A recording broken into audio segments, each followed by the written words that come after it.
Hello everyone, आप सभी का अंकुश एकेडमी में स्वागत है। और मैं प्रियंका आप लोग को झारखंड जीके का वीडियो दे रही थी, पर आप लोग उसको इंटरेस्ट के साथ नहीं देख रहे हैं, जिसकी वजह से मुझे भी टॉपिक चेंज करना पड़ा। तो आज के क्लास में हम लोग जानेंगे मध्यकालीन भारत का इतिहास। और ये जो इसमें पॉइंट है वो कोई एरा गेरा बुक का नहीं है, ये डीएसपी पाठशाला बुक में बहुत सारे हर सब्जेक्ट का कंटेंट दिया हुआ है। अगर आप उस बुक को अच्छी तरह से पढ़ लेते हैं तो आप पेपर थर्ड में बहुत अच्छा स्कोर कर सकते हैं, अगर आप अच्छे से इसको पढ़ेंगे। तो इसमें प्राचीन भारत का इतिहास तक मैं करा दी हूँ बहुत पहले ही। जो लोग नहीं पढ़े हैं तो आप मेरे चैनल पे जाइए, आपको वहाँ से मिल जाएगा, आप उसको पढ़ लीजिएगा। तो आज के क्लास में हम लोग जानेंगे मध्यकालीन भारत का इतिहास। इसमें जो इम्पोर्टेंट पॉइंट है, जो एग्जाम में क्वेश्चन पूछा जाता है, सारा वही पॉइंट है। बस ये line by line one liner में दिया हुआ, बस आप इसको पढ़ लीजिएगा। और इसका ऑब्जेक्टिव अगर बना लेते हैं तो आपका कंफर्म है कि पेपर थर्ड में बहुत अच्छा स्कोर कर सकते हैं। तो चलिए शुरू करते हैं। दिल्ली सल्तनत का काल जो था वो 1206 ईस्वी से 1526 ईस्वी तक के काल को माना जाता है। और इसमें दिल्ली सल्तनत में बहुत सारे वंश के शासकों ने शासन किया था, जिसमें कौन कौन वंश के शासक थे? तो गुलाम वंश थे, खिलजी वंश थे, तुगलक वंश थे और सैयद वंश और लोदी वंश। ये सब वंश शासकों ने शासन किए थे।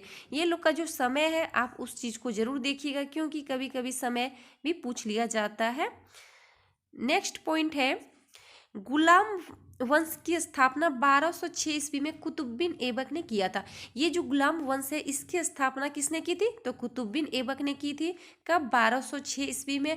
और इसकी जो राजधानी थी कहाँ पे? लाहौर थी। इनकी जो राजधानी थी वो कहाँ थी? लाहौर इनकी राजधानी थी। नेक्स्ट पॉइंट है, कुतुब मीनार की नींव कुतुबुद्दीन ऐबक ने रखी थी। ये जो कुतुब मीनार है इसकी नींव किसने रखी थी? कुतुबुद्दीन ने रखी थी। पर इसको किसने पूरा किया था? इल्तुतमिश ने। इल्तुतमिश जो थे इन्होंने कुतुब मीनार को पूरा किया। और ये कब बनाया गया था? 13वीं सदी में बनाया गया। कब? 13वीं सदी में इसको बनाया गया था। नेक्स्ट है, कुतुबुद्दीन ऐबक ने मलिक एवं सिपहसलार की पदवी धारण की थी। ये जो कुतुबुद्दीन ऐबक है इन्होंने किसकी पद धारण की थी? मलिक एवं सिपहसलार की पदवी धारण की थी। नेक्स्ट पॉइंट है, कुतुबुद्दीन ऐबक को लाख बख्श के नाम से प्रसिद्ध था। ये जो कुतुबुद्दीन ऐबक थे इनको लाख बख्श के नाम से भी जाना जाता है, क्योंकि ये जो थे कुतुबुद्दीन ऐबक ये लाखों का दान देते थे। ये किसी को भी दान देते थे तो वो लाखों में दान देते थे, इसीलिए इनको लाख बख्श के नाम से भी जाना जाता है। और ये क्वेश्चन बहुत बार एग्जाम में पूछ चुका है। नेक्स्ट पॉइंट है, अजमेर में 2.5 दिन का झोपड़ा नामक मस्जिद। देखिए क्वेश्चन किस तरह पूछता है, अजमेर में जो 2.5 दिन का झोपड़ा है वो क्या है? आपको उसमें रहेगा मंदिर मस्जिद, तो वो एक क्या है? मस्जिद है। क्योंकि इस तरह का क्वेश्चन पूछा हुआ है इसलिए मैं आपको बता रही हूँ। तो अजमेर में 2.5 दिन का जो झोपड़ा है मस्जिद कुतुबुद्दीन ऐबक ने बनवाया था। किसने बनवाया था? कुतुबुद्दीन ऐबक ने बनवाया था। कुब्बत उल इस्लाम का निर्माण भी इसी ने करवाया था। और कुब्बत उल इस्लाम जो है उसका भी निर्माण किसने कराया था? तो कुतुबुद्दीन ऐबक ने निर्माण कराया था। नेक्स्ट पॉइंट है, नालंदा विश्वविद्यालय को ध्वस्त करने का कार्य कुतुबुद्दीन ऐबक के सहायक बख्तियार खिलजी ने कराया था। ये जो नालंदा विश्वविद्यालय है इसको किसने ध्वस्त कराया था? तो कुतुबुद्दीन ऐबक का जो सहायक था या फिर जो सेनापति था इन्होंने ही ध्वस्त कराया था। क्या नाम था? तो बख्तियार खिलजी। बख्तियार खिलजी ही थे जिन्होंने नालंदा विश्वविद्यालय को ध्वस्त किया था।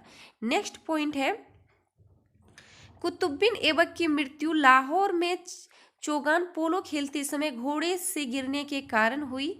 ये जो कुतुबुद्दीन ऐबक थे इनकी जो मृत्यु हुई थी तो पोलो खेलते समय घोड़े से गिरने के कारण इनकी मृत्यु हुई। इसे लाहौर में दफनाया गया। इनको जो दफनाया गया वो कहाँ पे दफनाया गया? लाहौर में। नेक्स्ट पॉइंट है, इल्तुतमिश ने इक्ता व्यवस्था का प्रचलन किया। ये भी क्वेश्चन एग्जाम में बना हुआ है कि इल्तुतमिश ने इक्ता व्यवस्था का प्रचलन किया। इसने राजधानी लाहौर से दिल्ली स्थानांतरित किया। इनकी जो राजधानी थी वो लाहौर से कहाँ लाई गई? दिल्ली लाई गई। नेक्स्ट पॉइंट है, इल्तुतमिश दिल्ली का पहला प्रभुसत्ता संपन्न सुल्तान था। कौन? तो इल्तुतमिश। नेक्स्ट पॉइंट है, इल्तुतमिश को दिल्ली सल्तनत का उदारक माना जाता है। कौन से शासक है जिनको दिल्ली सल्तनत का उदारक माना जाता है? तो वो कौन है? इल्तुतमिश। क्वेश्चन इस तरह भी पूछा जाएगा, आप पॉइंट बाय पॉइंट अगर पढ़ लीजिएगा तो बहुत ही अच्छा होगा। है मंगोल आक्रमणकारी चंगेज खान ने ख्वारिज़म शाह के पुत्र जलालुद्दीन मंगबरनी का पीछा करते हुए इल्तुतमिश के काल में 1220-21 ईस्वी में सिंध पर आक्रमण किया। ये कौन मंगोल आक्रमणकारी कौन थे? तो ये चंगेज खान थे। इन्होंने किसके शासन काल में आक्रमण किया था? तो इल्तुतमिश के शासन काल में। नेक्स्ट निर्माण इल्तुतमिश द्वारा करवाया गया। इसका जो निर्माण कराया गया वो किसके द्वारा? तो इल्तुतमिश के द्वारा कराया गया। नेक्स्ट पॉइंट है, इल्तुतमिश पहला तुर्क सुल्तान था जिसने शुद्ध अरबी सिक्के चलाए। ये इल्तुतमिश जो थे वो पहला तुर्क सुल्तान थे, इन्होंने ही सबसे पहले शुद्ध अरबी सिक्के चलाए। इसने 2 महत्वपूर्ण सिक्के, चांदी का टक्का तथा तांबे का जितल चलवाया था। क्या? चांदी का टंका और तांबे का जितल चलवाया था। नेक्स्ट पॉइंट है, भारत में पहला मकबरा निर्मित करवाने का श्रेय इल्तुतमिश को दिया जाता है। ये भी क्वेश्चन एग्जाम में बन चुका है कि भारत में मकबरा निर्मित कराने का श्रेय किसे दिया गया है? तो इल्तुतमिश को दिया गया है। अजमेर की मस्जिद का निर्माण इल्तुतमिश ने ही कराया था। अजमेर की मस्जिद जो है ये किसके द्वारा निर्माण कराया गया है? तो इल्तुतमिश के द्वारा ही कराया गया है। नेक्स्ट पॉइंट है, दिल्ली सल्तनत की प्रथम महिला सुल्तान रजिया बेगम थी। ये जो रजिया बेगम थी वो किसकी पुत्री थी? तो इल्तुतमिश की ये पुत्री थी। गुलाम वंश का अंतिम शासक सहुद्दीन कैमुर्स था। ये जो गुलाम वंश का जो अंतिम शासक था ये कौन था? सहुद्दीन कैमुर्स था। नेक्स्ट पॉइंट है, टोपी सिलकर अपना जीवन निर्वाह करने वाले सुल्तान नसरुद्दीन महमूद था। ये भी क्वेश्चन एग्जाम में बना हुआ है कि कौन से सुल्तान टोपी सीकर अपना जीवन निर्वाह करते थे? तो नसीरुद्दीन महमूद। नेक्स्ट पॉइंट है, लोह एवं रक्त की नीति का पालन बलबन ने किया। ये भी क्वेश्चन एग्जाम में बना हुआ। लोह एवं रक्त की जो नीति अपनाया था वो कौन से शासक ने अपनाया था? तो बलबन ने। किसने? बलबन ने। नेक्स्ट पॉइंट है, प्रसिद्ध फारसी का त्यौहार नवरोज का परिवर्तन बलबन द्वारा किया गया। किसके द्वारा ये परिवर्तन किया गया? तो बलबन के द्वारा किया गया। नेक्स्ट पॉइंट है, बलबन ने सिजदा तथा पायबोस की प्रथा प्रारंभ की। ये प्रथा जो था सिजदा और पायबोस ये किसने प्रारंभ की? तो बलबन ने प्रारंभ की। नेक्स्ट पॉइंट है, चिहालगानी या फोर्टी के रूप में विख्यात तुर्की सामंतों की शक्ति को भंग करने वाला प्रथम सुल्तान कौन था? तो ये कौन था? बलबन था। नेक्स्ट पॉइंट है, दिल्ली के खिलजी सुल्तान मूलतः तुर्क के थे। ये जो खिलजी थे ये सुल्तान जो थे वो तुर्क के थे। कहाँ के थे? तो तुर्क के थे। नेक्स्ट पॉइंट है, खिलजी वंश का संस्थापक कौन था? तो जलालुद्दीन फिरोज खिलजी। ये जो जलालुद्दीन फिरोज खिलजी है ये खिलजी वंश के संस्थापक थे। नेक्स्ट पॉइंट है, दीवान ए रियासत की स्थापना अलाउद्दीन खिलजी ने की थी। ये जो दीवान ए रियासत है इसकी स्थापना किसने की? अलाउद्दीन खिलजी ने इसकी स्थापना की थी। नेक्स्ट पॉइंट है, अलाउद्दीन खिलजी ने सिकंदर ए सानी या फिर दूसरा सिकंदर की उपाधि धारण की। ये क्वेश्चन बहुत बार एग्जाम में पूछा गया है। सिकंदर ए सानी की उपाधि किसने धारण की या फिर दूसरा सिकंदर के नाम से किसको जाना जाता है? तो किसको जाना जाता है? अलाउद्दीन खिलजी को। नेक्स्ट पॉइंट है, अलाउद्दीन खिलजी दिल्ली सल्तनत का प्रथम शासक था। कौन? अलाउद्दीन खिलजी, जिसने नगद भुगतान पर आधारित अस्थायी सेना का निर्माण किया था। ये जो अलाउद्दीन खिलजी थे वो दिल्ली सल्तनत का प्रथम शासक था जिन्होंने नगद भुगतान पर अस्थायी सेना का निर्माण किया था। नेक्स्ट पॉइंट है, गुजरात के वाघेला राजवंश का अंतिम शासक कर्णदेव वाघेला था। कौन था? कर्णदेव, जिसकी हार के बाद अलाउद्दीन खिलजी को राज्य दिया गया। इन्होंने अलाउद्दीन खिलजी ने कर्णदेव को हरा दिया जिसके बाद राज्य किसको मिल गया? तो अलाउद्दीन खिलजी को मिल गया। नेक्स्ट है, दक्षिण विजय करने का मिशन अलाउद्दीन खिलजी ने मलिक काफूर को सौंपा था। किसको सौंपा था? तो मलिक काफूर को सौंपा था। नेक्स्ट पॉइंट है, अलाउद्दीन खिलजी ने खलीफा के अधिकार को मानने से इनकार कर दिया। ये जो अलाउद्दीन खिलजी थे, इन्होंने खलीफा के अधिकार को मानने से इनकार कर दिए थे। नेक्स्ट पॉइंट है, अलाउद्दीन खिलजी के दरबार में अमीर खुसरो प्रसिद्ध फारसी कवि थे। ये जो अमीर खुसरो थे, ये किसके दरबार में रहते थे? तो अलाउद्दीन खिलजी के दरबार में रहते थे और ये फारसी कवि थे। कौन थे? फारसी कवि थे। नेक्स्ट है, यह अलाउद्दीन खिलजी का दरबारी कवि। अलाउद्दीन खिलजी का दरबारी कवि कौन था? तो अमीर खुसरो था।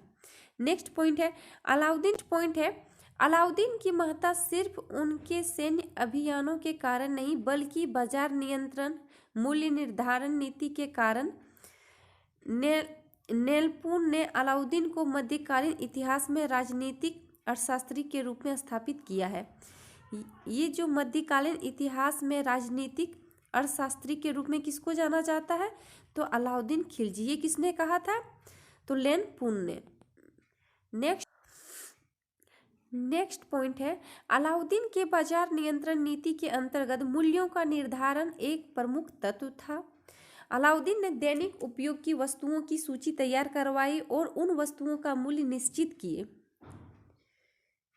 क्या वो सब वस्तुओं का मूल्य निश्चित किए? किसने? अलाउद्दीन खिलजी ने।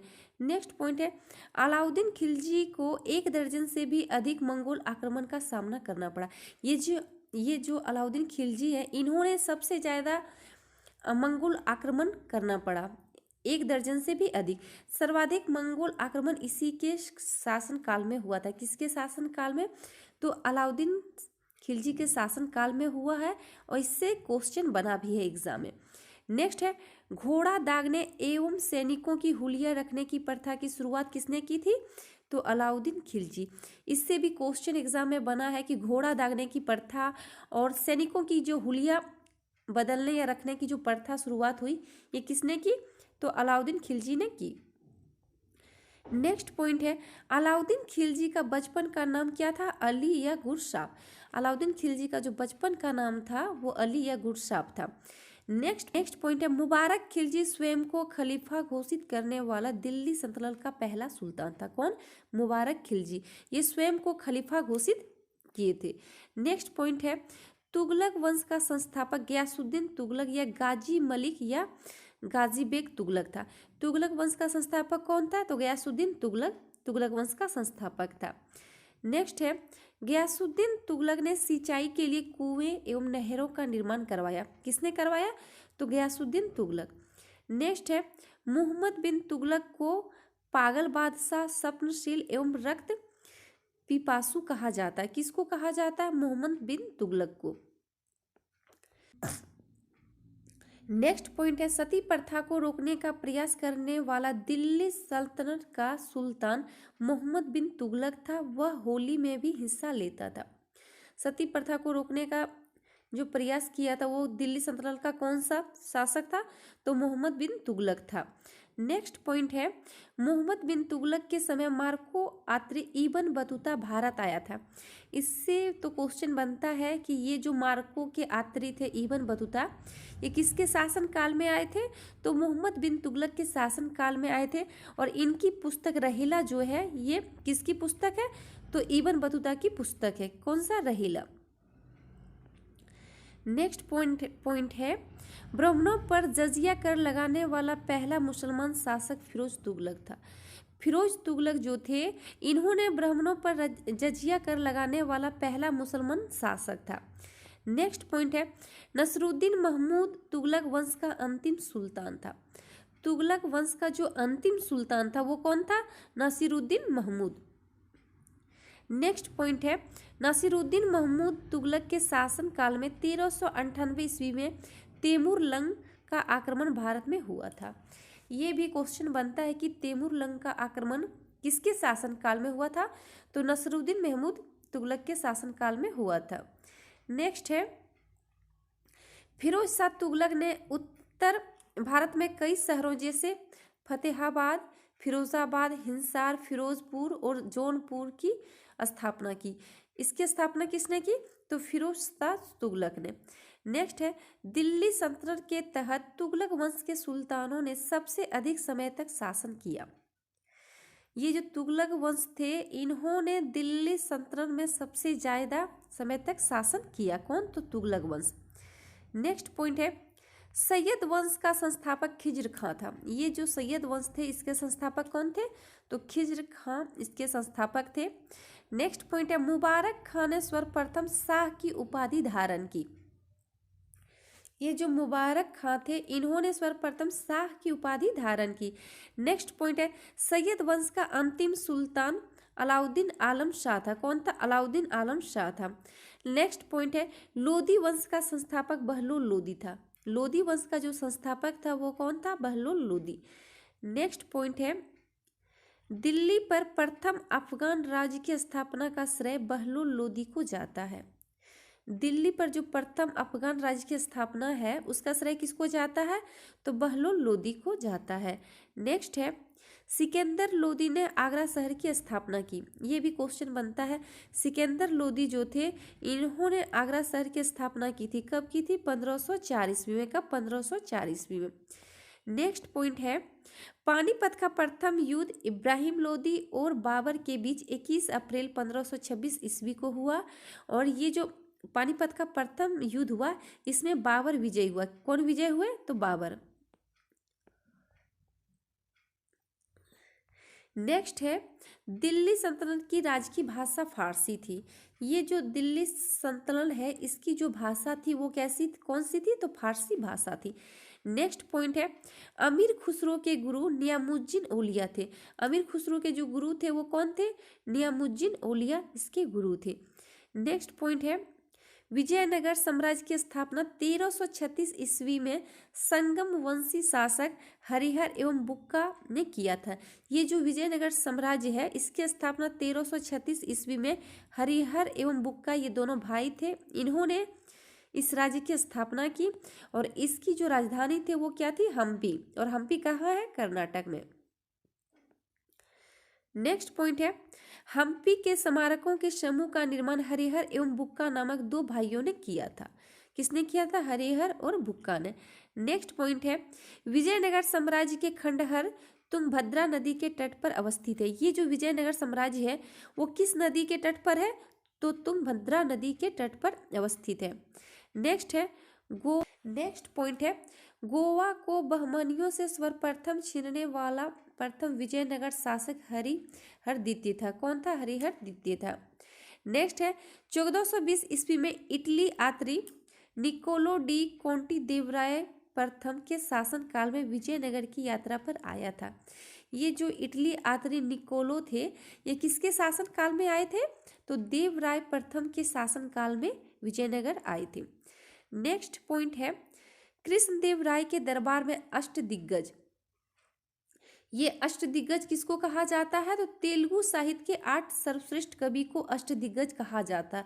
और अष्टदिग्गज जो थे ये किसके दरबार में रहते थे? तो कृष्णदेव राय के दरबार में रहते थे। ये क्वेश्चन बहुत बार एग्जाम में पूछा भी गया है। नेक्स्ट पॉइंट है, कृष्णदेव राय के शासन काल को तेलुगु साहित्य का क्लासिक युग कहा गया है। ये जो कृष्णदेव राय का शासन काल है ये तेलुगु साहित्य का क्लासिक युग कहा गया है। कृष्णदेव राय ने तेलुगु में अमुक्तमाल्य एवं संस्कृत में जाम्बवती कल्याणम की रचना की है। ये जो कृष्णदेव राय की तेलुगु भाषा में अमुक्तमाल्य है ये क्वेश्चन बहुत बार एग्जाम में पूछा गया है कि इसकी रचना किसने की है?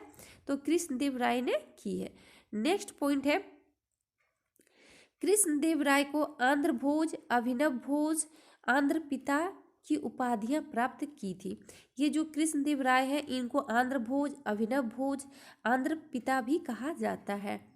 नेक्स्ट पॉइंट है, विजयनगर को वर्तमान में हम्पी के नाम से जाना जाता है। ये जो विजयनगर है इसको वर्तमान में किस नाम से जाना जाता है? तो हम्पी के नाम से जाना जाता है। यह कर्नाटक में स्थित है। ये जो हम्पी है ये कहाँ पे स्थित है? तो कर्नाटक में। हम्पी यूनेस्को की विश्व विरासत स्थलों की सूची में भी सम्मिलित है। ये जो हम्पी है ये यूनेस्को की विश्व विरासत सूची में शामिल भी है। नेक्स्ट पॉइंट है, विजयनगर के शासकों ने तमिल, तेलुगु और संस्कृत को प्रोत्साहित किया था। ये जो विजयनगर के शासक थे, इन्होंने तमिल, तेलुगु और संस्कृत को प्रोत्साहित किया था। नेक्स्ट पॉइंट है, कृष्णदेव राय ने हजारा एवं विट्ठल स्वामी मंदिर का निर्माण कराया था। कौन सा मंदिर? तो विट्ठल स्वामी जो मंदिर है, इसका निर्माण किसने कराया था? तो कृष्णदेव राय ने कराया था। यह पुर्तगाली गवर्नर अल्बुकर्क का मित्र था। नेक्स्ट पॉइंट है, तालीकोट का युद्ध 25 जनवरी 1565 ईस्वी में हुआ था। इसमें विजयनगर का नेतृत्व राम राय ने किया था। इस युद्ध से विजयनगर साम्राज्य का पतन हो गया। ये जो तालीकोट का युद्ध 1565 में हुआ था, इस युद्ध से विजयनगर जो साम्राज्य था वो पतन हो गया। नेक्स्ट पॉइंट है, बहमनी साम्राज्य का संस्थापक अलाउद्दीन बहमन शाह हसन गंगू था। ये जो बहमनी साम्राज्य का संस्थापक था वो कौन था? हसन गंगू भी था। बहमनी साम्राज्य की राजधानी कहाँ थी? गुलबर्गा थी। कहाँ थी? गुलबर्गा। नेक्स्ट पॉइंट है, यूसुफ आदिल शाही ने 1489 ईस्वी में बीजापुर में आदिल शाही राजवंश की स्थापना की। ये जो यूसुफ आदिल शाही है, इन्होंने 1498 ईस्वी में बीजापुर में आदिल शाही राजवंश की स्थापना की। बीजापुर के सुल्तान मोहम्मद आदिल शाह ने 17वीं शताब्दी में कर्नाटक के बीजापुर में गोल गुम्बज का निर्माण कराया था। ये बहुत बार क्वेश्चन आता है कि गोल गुम्बज कहाँ है? तो बीजापुर में। और इसका निर्माण किसने कराया था? तो मोहम्मद आदिल शाह ने इसका निर्माण कराया था। नेक्स्ट पॉइंट है, चार मीनार का निर्माण हैदराबाद में मोहम्मद कुली कुतुब शाह ने किया था। ये जो हैदराबाद में चार मीनार है, इसका निर्माण किसने किया था? मोहम्मद कुली कुतुब शाह ने किया था। नेक्स्ट पॉइंट है, जामा मस्जिद का निर्माण हुसैन शाह सरकी ने 1470 ईस्वी में कराया था। ये जो जामा मस्जिद है, इसका निर्माण किसने कराया था? तो हुसैन शाह तुर्की ने। नेक्स्ट पॉइंट है, महाभारत एवं राजतरंगिणी का फारसी में अनुवाद जैन उल आबादीन ने करवाया था और इसको कश्मीर का अकबर भी कहा जाता है। ये भी क्वेश्चन बहुत बार एग्जाम में पूछा गया है कि कश्मीर का अकबर किसे कहा जाता है? तो जैन उल आबादीन को कहा जाता है। और इन्होंने ही महाभारत और राजतरंगिणी का फारसी में अनुवाद किया है। नेक्स्ट है, खानवा का युद्ध 17 मार्च 1527 ईस्वी में राणा संगा एवं बाबर के बीच हुआ था। ये जो खानवा का युद्ध है वो 1527 ईस्वी में हुआ था। राणा संगा एवं बाबर के बीच हुआ था। इस युद्ध में बाबर विजयी हुए। कौन विजय हुए? तो बाबर विजयी हुए। नेक्स्ट पॉइंट है, हल्दी घाटी का युद्ध 1576 ईस्वी में राणा प्रताप एवं अकबर के बीच हुआ, जिसमें अकबर विजय हुआ। हल्दी घाटी का युद्ध तो आप लोग ये सब पढ़े ही होंगे। ये अकबर और महाराणा प्रताप के बीच हुआ था, जिसमें अकबर विजय हुए। मैं कम ही टाइम का वीडियो बनाऊंगी क्योंकि अगर काफ़ी लंबा हो जाता है तो आप लोग इंटरेस्ट के साथ नहीं देखते हैं। अगर इसका 3 पार्ट में पूरा कंप्लीट हो जाएगा और इसमें जो इम्पोर्टेंट क्वेश्चन है, जो एग्ज़ाम में क्वेश्चन बना है, मैं आपको बता दी हूँ कि कौन कौन सा क्वेश्चन एग्ज़ाम में बनता है। बस आप एक बार वीडियो देखिए और बस इसका PDF हमारे टेलीग्राम ग्रुप पे मिल जाएगा। आप वहाँ से एक बार ज़रूर पढ़ लीजिएगा, ताकि एक बार रिवीजन करने के बाद आपको सारा रिवीजन भी हो जाएगा अच्छे से। और इसको ज़्यादा से ज़्यादा शेयर कीजिएगा।